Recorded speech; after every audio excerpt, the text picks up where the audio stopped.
friends, this is DMC and this is my quick review of M&S.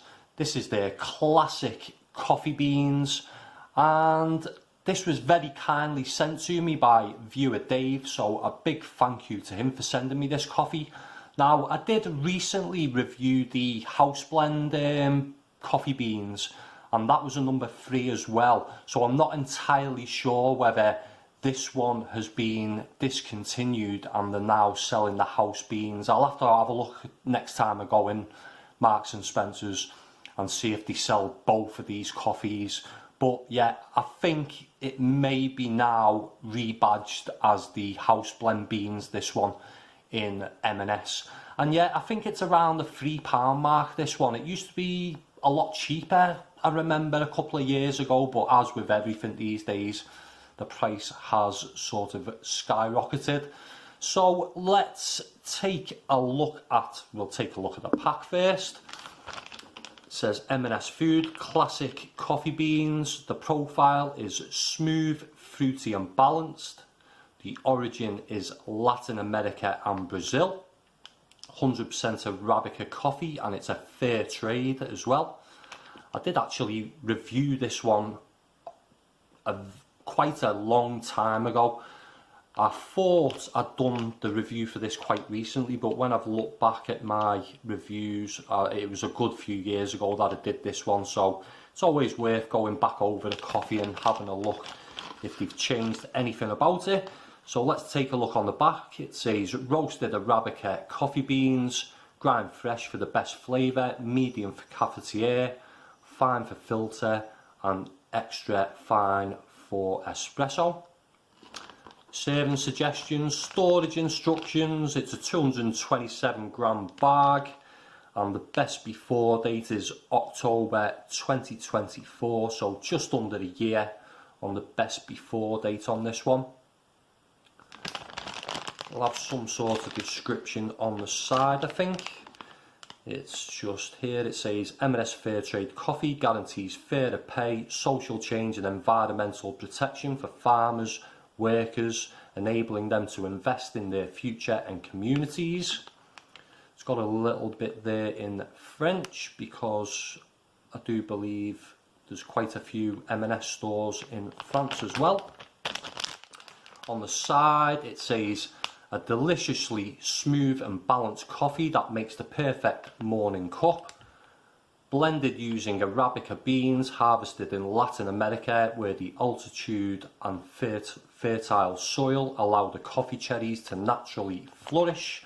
Notes of rich chocolate, sweet hazelnut and a hint of blueberry make an enticingly aromatic coffee to welcome you into the day. Number 3, roast. And that is it for the pack.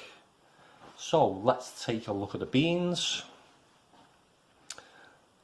Quite a variation in size of the beans and the roast as well. You can see it's quite an uneven roast, this one, with some lighter beans and darker beans, and just, as I say, there's quite a variation in the size of them as well. The aroma is quite strong with hints of sweet caramel and a fruitiness that's as described on the pack as blueberry, and I suppose it is, but I'd say it's more of a sort of hard to describe generic fruitiness. It's also got that slight nutty hint that at first I thought was a smokiness, but after a while becomes more obviously a hint of hazelnut. It's a very enticing aroma and quite complex and well balanced, so I'm quite impressed so far. Take a quick look at the ground coffee, and it's quite reddish and quite light, as are the beans, and when ground it gets a bit more lively with a nice bite to the aroma. It's pretty much the same as before, but maybe the nutty hint is a bit more prominent. It gives me slight Play-Doh vibes, but nothing blatantly obvious. So it's got a decent quality to it and aroma, So let's hope that continues into the taste. So, taste-wise, well, it's nice and very drinkable, but quite hard to describe as it's a bit generic in taste with nothing really jumping out at me. So it's smooth and well balanced. It's got a nice bit of sweetness there, so this is one I didn't need to add any sugar to. All the aspects mentioned in the aroma are there, but it's a little bit subtle. So to get any sort of character from this one, I had to make it quite strong, in which case the bitterness and acidity start to take precedent from start to finish and linger in the aftertaste too, becoming quite sour as well, but adding milk will tame it. So it's decent quality and quite versatile, this coffee, and it gets a score of 3.25 out of 5. A good all-round coffee and well worth a try, this one. So I would really like to hear from anyone who has tried this coffee or any of the other M&S coffees. Let me know your thoughts in the comments section below. If you like this video, give it a thumbs up. And if you want to see more coffee reviews in the future, subscribe to my channel. Thanks for watching. Bye for now.